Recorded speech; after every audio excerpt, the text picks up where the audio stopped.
लंबे वक्त तक पूर्वांचल में आतंक का पर्याय रहे माफिया मुख्तार अंसारी की मौत हो गई है। क्या कृत्य है ये? अब इसमें भी भैया कुछ कहना और छुपा रह गया है।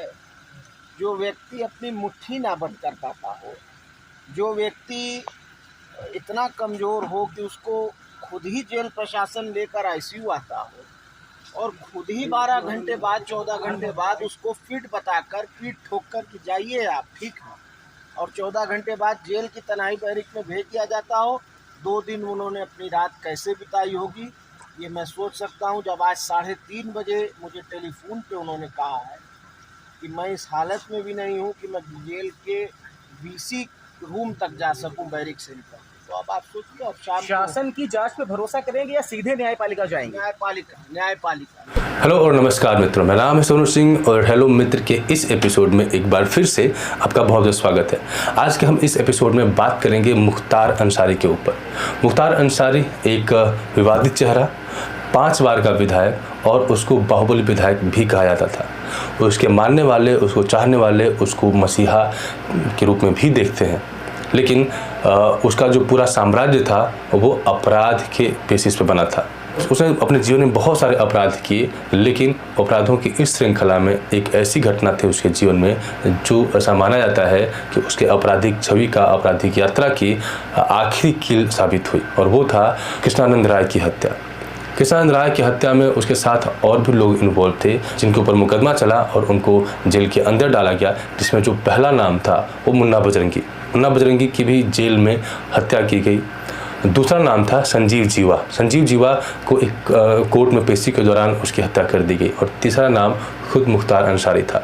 मुख्तार अंसारी पिछले 19 साल से जेल में बंद था और इस दौरान वो पंजाब जेल में भी शिफ्ट हुआ, लेकिन पेशी के लिए उसको वापस से फिर उत्तर प्रदेश में बुलाया गया। और जब से वो उत्तर प्रदेश में आया था तब से मुख्तार अंसारी की तरफ से लगातार इस बात को उठाया जा रहा था, उत्तर प्रदेश की जेल में उसकी हत्या करने की साजिश रची जा रही है। अगर आप पिछले 1 सप्ताह की मीडिया रिपोर्ट्स को देखें तो उसमें निरंतर इस बात को उठाया गया है, न सिर्फ उसके परिवार के द्वारा बल्कि मुख्तार अंसारी के द्वारा भी इस बात को उठाया गया है कि उसको खाने में स्लो पॉइजन दिया जा रहा है ताकि उसकी हत्या की जा सके। इस आशंका, इस बात के सामने आने के बाद जेल प्रशासन की तरफ से डॉक्टरों की टीम गठित की गई और उसके स्वास्थ्य का परीक्षण किया गया, जिसके बाद ये बात सामने आई कि रमज़ान में फास्टिंग के दौरान वो दिन भर उपवास रखता है और उसके बाद जब शाम को अपना रोज़ा खोलता है तो इतना खाना खा लेता है, उसकी भूख इतनी बढ़ जाती है कि ज़्यादा खाने की वजह से उसके पेट में दर्द हो रहा था। और मेडिकल डॉक्टर्स और मेडिकल चेकअप के बाद डॉक्टर्स की टीम उसे पूरी तरह से फिट बताती है, लेकिन उसके ठीक 2 दिन बाद मुख्तार अंसारी की अचानक से हार्ट अटैक से मृत्यु हो जाती है।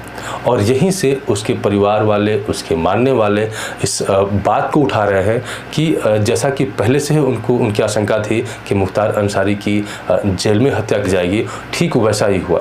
तो जितने भी उसके मानने वाले लोग हैं उनकी मांग है कि इसकी उच्च स्तरीय कमेटी के द्वारा जांच होनी चाहिए और एम्स के डॉक्टर्स के द्वारा एक बार फिर से उसका पोस्टमार्टम किया जाना चाहिए ताकि पूरा सच, पूरा फैक्ट लोगों के सामने आ जाए। दूसरी तरफ मुख्तार अंसारी की छवि को देखते हुए ऐसे बहुत सारे लोग हैं जिनका मानना है कि मुख्तार अंसारी पूरी तरह से एक आपराधिक छवि का व्यक्ति था और उसका पूरा का पूरा साम्राज्य सिर्फ और सिर्फ उसके अपराध की बदौलत बना हुआ था। तो जो भी उसके साथ हुआ ये प्रकृति का न्याय ही है। अब जो विपक्षी पार्टियां हैं उनका सरकार के ऊपर एक दोषारोपण है, और दोषारोपण इसलिए है क्योंकि इसी पैटर्न पे और भी बहुत सारी हत्याएं हुई हैं। जैसे पिछले साल अगर आपने देखा होगा तो अतीक अहमद की हत्या भी काफ़ी चर्चाओं में थी, और अब इस साल मुख्तार अंसारी की मृत्यु। और इस डॉट्स को कनेक्ट करने के बाद जो विपक्षी पार्टियां हैं वो इस बात को लेकर बीजेपी के ऊपर आरोप लगा रही हैं कि जब भी चुनाव होता है तो वोटर्स को पोलराइज करने के लिए और पॉलिटिकल माइलेज लेने के लिए इस तरह की हत्याएं की जाती हैं ताकि उसका पॉलिटिकल लाभ उठाया जा सके।